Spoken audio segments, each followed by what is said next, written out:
the alarm over Obamacare, though, for a long time. I know you've had specific issues with Florida, with, resisting the Medicaid expansion. That's something a lot of the governors are talking about now, including your GOP counterpart in Ohio. Governor John Kasich was here talking about this weekend as you're all meeting with the president. You spent a lot of time with him. How tuned in to the details of this do you think he is? Because it's a massive issue.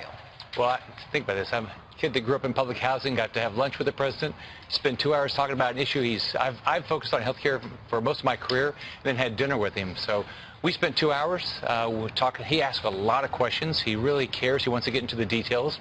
He knows that. I think what he said something that's complicated. I think the truth is that politics are complicated. Fixing it is pretty easy. If you do the right things, you can fix healthcare in this country. But the politics are pretty hard. Yeah, we have a little bit of him talking about this. I think we have the soundbite where he talks about just how complex it is. We have come up with a solution that's really, really, I think, very good. Now, I have to tell you, it's an unbelievably complex subject. Nobody knew that healthcare could be so complicated. Well, you know, because you've been dealing with this. I think it was Kevin Brady, the congressman who chairs the House Ways and Means Committee, who said it's like a Rubik's Cube. Everything that you tweak, triggers so many other things. I mean, it's really tough to get this done. I know the president got a lot of input from governors this weekend. There's a lot of work going on Capitol Hill. How do you think that they get on the same page? Well, look, President Trump inherited a terrible mess with Obamacare. And there's a lot of expectations that have been created that are going to be very difficult to make happen. But I know the president cares about people getting health care. I mean, I grew up in a family that didn't have health care. He cares about health care. That's what he said on Saturday. He's got to make sure states are treated fairly. Some expanded, some didn't expand. You got to treat everybody fairly. But he is really taking the time to get information.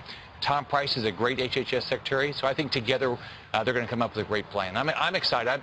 I think they're going to give me a lot of flexibility, which is what I want. I know what people need in my state. I'm sure the other governors know what their needs are in their states. So I believe that they're going to give me a lot of flexibility, and I can improve health care in my state. You're looking forward to the speech tonight? I mean, you've been hanging out with your Democratic counterparts as well. I mean, it could get a little raucous tonight. I've never been to a speech on the floor of Congress, so this is going to be fun. I'm sure I've known Donald Trump a long time. I'm sure he's excited about tonight, and he's going to give a great speech. And he's going to talk about health care, how he's going to improve the economy. I've always suggested you ought to do what we did in Florida. We've added 1.2 million jobs. You ought to sort of follow our blueprint. Lower taxes, less regulation. We spent a lot of time with him. We'll see if he took your suggestions. Governor, It'll be fun. Thank you for coming in. Good to see you. Nice seeing you all. Have fun tonight.